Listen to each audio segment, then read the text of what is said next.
Kemudian pembahasan berikutnya kata Imam Al-Ghazali adalah al-lafdzus tsani ar-ruh, lafaz yang kedua tentang ruh. Wa huwa aidan yutlaqu fi ma yata'allaqu bi jinsi ghardina li ma'nayain.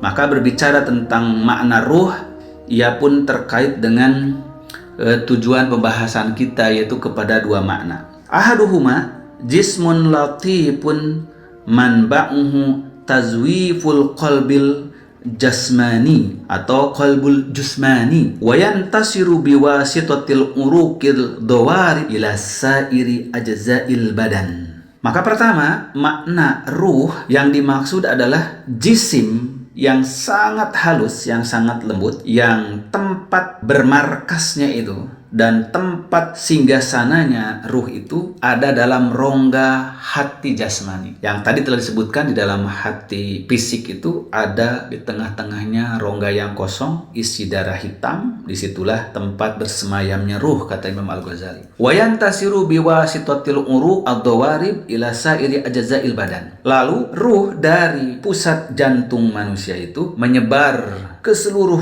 bagian dari tubuh manusia, seluruh anggota tubuh itu melalui urat-urat nadi, mengikuti aliran darah, mengikuti saraf-saraf yang ada di tubuh. Wajiryanuhu fil badani wa fidhanu anwarihil hayati wal hissi wal basri wasami wasyaminhu ala a'dha'ihi yudahi faidana nur minas siraj alladhi yudaru fi zawiyatil bait. Nah, di sini menarik kata Imam Ghazali, maka mengalirnya ruh di dalam badan manusia, kemudian menyebarnya cahaya kehidupan, lalu menjadi panca indera di dalam tubuh manusia, penglihatan, pendengaran, penciuman, itu sebagai pancaran ruh kepada seluruh anggota tubuh, itu menyerupai atau mirip seperti menyebarnya pancaran cahaya itu dari sumber api yang ada di dalam lampu, di dalam lentera. Jadi kalau kita menyalakan lampu atau lentera, maka ada pusat cahaya, lalu cahaya itu menyebar,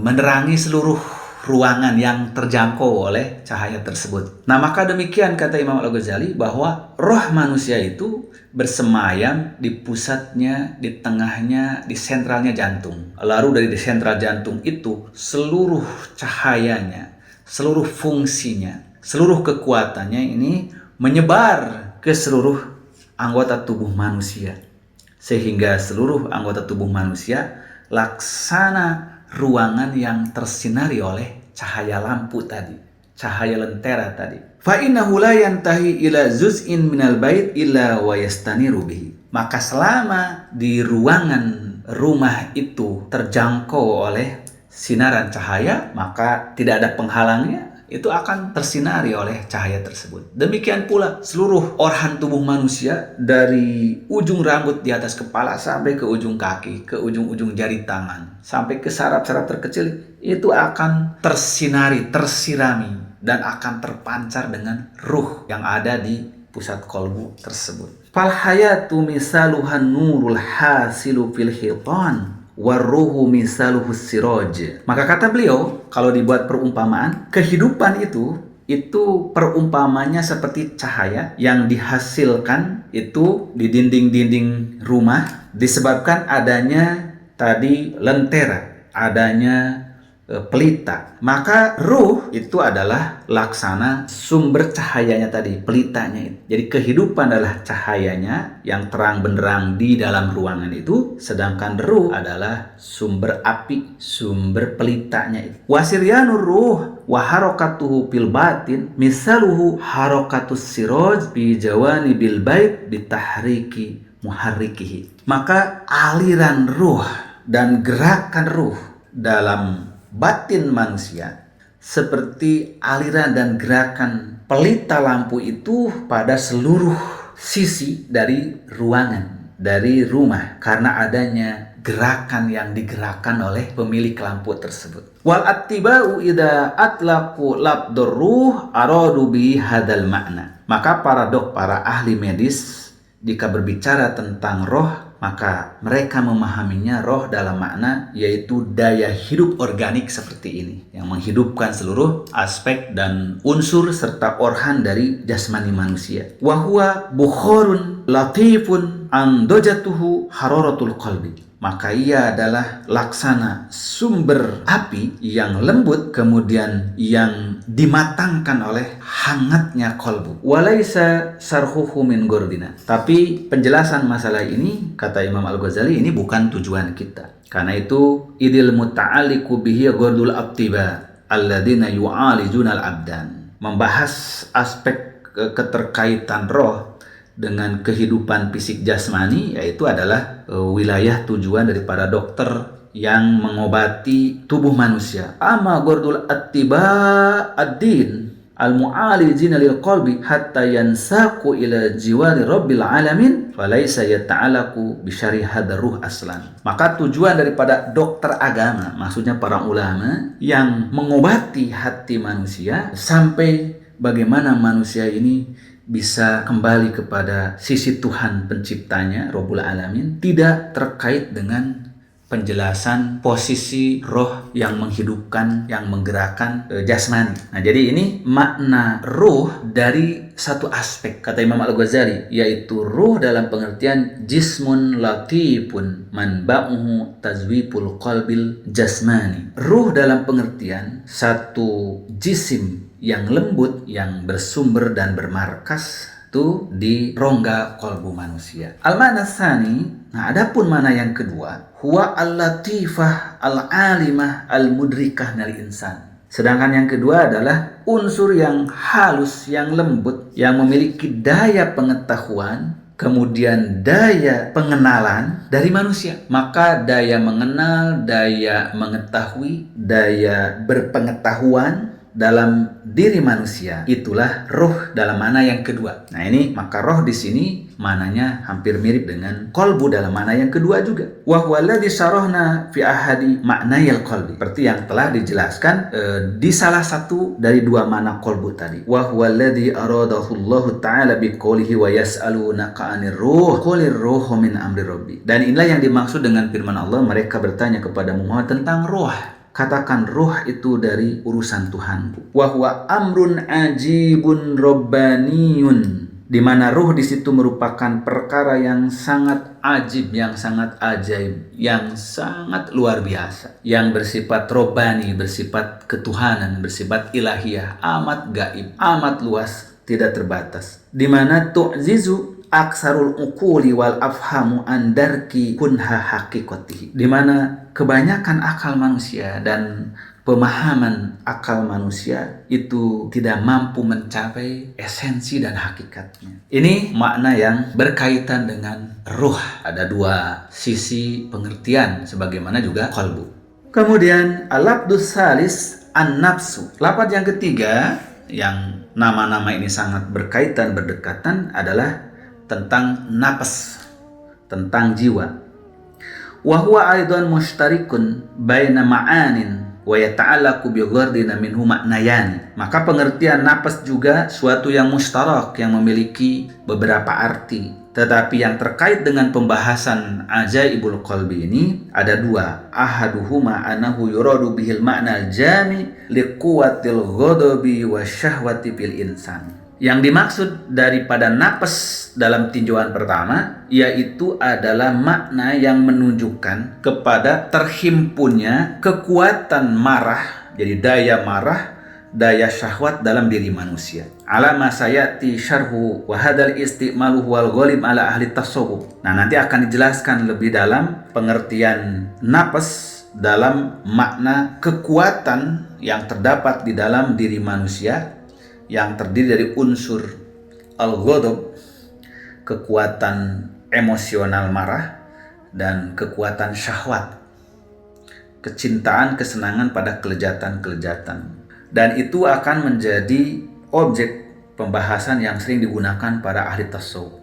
Li'annahum yuriduna bin nafsi, karena mereka memaksudkan dengan nafas itu, dengan jiwa itu, al-aslul jami, yaitu sifat yang menghimpun, yang mencakup, atau sifat yang universal li sifatil madmumatinal insan, dari sifat-sifat tercela dari manusia. Nah, jadi nafas di sini dalam makna negatif, yaitu sifat-sifat negatif yang ada dalam tubuh manusia. Fayaquluna labudda min mujahadatin nafsi wa kasriha. Nah, karena itulah ada istilah kata para ulama tasawuf itu, kita harus mujahadatun nafs, memerangi jiwa kita, memerangi diri kita, dan mengalahkan godob serta syahwat tersebut. Nah, karena makna napasnya itu dalam satu aspek, yaitu godob dan syahwat dalam diri manusia. Wa ilaihil isyaratu biqaulihi sallallahu alaihi wasallam. Karena salah satu ditunjukkan, diisyaratkan dalam sabda Nabi SAW, a'da aduwin laka nafsuka allati baina janbaika. Musuh yang paling memusuhimu adalah dirimu sendiri, jiwamu sendiri, yang ada di dalam anggaplah di sampingmu, maksudnya selalu bersamamu. Nah, ini makna napas yang pertama, lebih kepada yaitu keseluruhan dari sifat kekuatan yang negatif dalam diri manusia yang muncul daripada yaitu godob dan syahwat. Al-makna tsani, sedangkan makna yang kedua dari nafs tadi, dari nafsun tadi, huwa al-latifatul lati dzakarnaha allati hiyal insanu bil haqiqati, adalah unsur yang halus, yang amat lembut, yang telah kami sebutkan tadi dalam hal qalbu dan dalam hal ruh, yang merupakan hakikat dari manusia. Wahya nafsul insani wa dhatuhu, yaitu jiwa manusia dan zatnya. Walakinnaha tusafu bi awsafin mukhtalifatin bihasbi ikhtilafi ahwaliha. Akan tetapi napas ini, jiwa ini disifati dengan sifat-sifat yang berbeda-beda sesuai dengan perbedaan keadaannya. Jadi pengertian yang kedua dalam napas itu mana dalam pengertian kedua ruh dan pengertian kedua qalbu, yaitu merujuk kepada kekuatan yang amat dahsyat yang Allah berikan dalam sifatnya yang amat halus dan amat lembut, yang menjadi esensi manusia, yang dengannya manusia mengenal, memahami, berilmu, kemudian mendapat khitab dari Allah Ta'ala, jadi mukallaf, kemudian menjadi bertanggung jawab, mendapat balasan, mendapat siksa. Faida sakanat tahtal amr wa zayalahal ittirabu bisababi mu'aridati syahawat sumiyatin nafsul mutmainnah. Nah, maka apabila napas itu, jiwa tersebut telah tenang di bawah instruksi, di bawah perintah ilahi, dan telah hilang kebimbangan, kegoncangannya disebabkan dia mampu menghalau dan melawan syahwat, maka jadilah dia disebut nafsul mutmainnah. Sebagaimana Allah Ta'ala firmankan, ya ayyatuhan nafsul mutmainnah irji'i ila rabbiki radiyatan mardiyah. Al-Fajr ayat 278. Wa nafsu bil ma'nal awal la yatasawwar ruju'uha ila Allah Ta'ala. Maka nafas atau jiwa dalam mana yang pertama, yaitu sifat-sifat negatif yang didominasi oleh godob dan syahwat, tidak terbayang bisa kembali kepada Allah Ta'ala. Fa innaha mub'idatun anillah wahya min hidbis syaitan. Karena sifat-sifat yang negatif seperti itu, ia menjauh dari Allah, bahkan menjadi bagian dari kelompok syaitan. Wa idalam yatimma sukunuha walakinnaha sarat mudafi'atan lin nafsi syahwaniyah. Akan tetapi jika ketentramannya, kedamaiannya, keistiqomahannya itu belum sempurna jiwa tersebut, tetapi ia telah menjadi bagian yang melawan kepada nafsu syahwat wa mu'taridatan 'alaiha, dan telah menentang kepada syahwat serta godob tadi, sumiyatin nafsul lawamah, maka dinamakanlah dia nafsul lawamah. Jadi dia sudah memiliki kesadaran untuk melawan sifat-sifat tabiat-tabiat dasar yang buruk yang muncul berupa ghadab dan syahwat dalam dirinya, dalam jiwanya, tetapi dia belum stabil, masih labil, masih bimbang, masih mudtarib, maka dinamakanlah jiwanya itu sebagai nafsul lawamah. Kenapa? Li'annaha talumu sahibaha inda taqsirihi fi ibadati maulahu. Karena terkadang ia menyesali dan mencela dirinya sendiri ketika ia belum mampu sempurna menunaikan ketaatan, kewajiban kepada Tuhannya dalam beribadah. Itulah sebabnya Allah firmankan dalam Al-Quran, wala uqsimu bin nafsil lawamah, dan aku bersumpah dengan nafsu lawamah, nafsu yang masih labil. Wa in tarakatil i'tirada wa ad'anat wa ata'at li muqtada syahawat wa dawa'i syaitan sumiyatin nafsul ammarah bisu. Maka apabila nafsunya itu, jiwanya itu justru dia meninggalkan perlawanan terhadap sifat-sifat negatif, dorongan-dorongan ghadab dan syahwat, melainkan dia justru tunduk patuh dan taat terhadap kekuatan syahwat dalam dirinya dan kepada ajakan syaitan, maka jiwa yang seperti itu disebut nafsul ammarah bisu, yaitu jiwa yang menjadi instruktur, pendorong, penyuruh kepada keburukan, kepada kejahatan. Nah, inilah yang Allah firmankan di dalam surah Yusuf. Kata Nabi Yusuf, wa ma ubarri'u nafsi innan nafsa la'amaratun bisu. Dan aku tidak merasa suci diri, karena sungguhnya nafsul ammarah itu menyuruh kepada keburukan. Nafsu syahwat dan nafsu ghadab itu memang menyuruh kepada keburukan. Wa qad yajuzu an yuqala al-muradu bil ammarah bisu hiya nafsu bil ma'nal awam.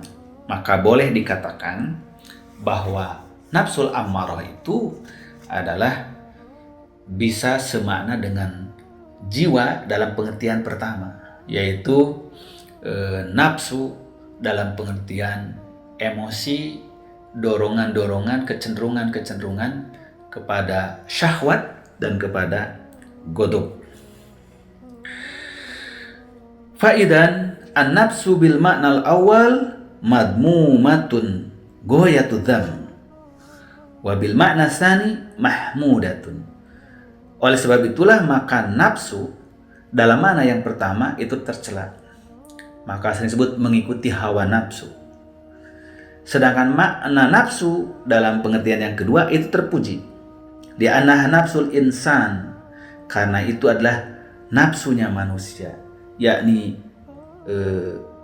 jiwanya manusia, dzatuhu wa haqiqatu al-alimatu billahi ta'ala wa sairul ma'lumat, yang menjadi zat dan hakikat diri manusia yang bisa mengenali Allah dan bisa mengetahui seluruh aspek ilmu pengetahuan.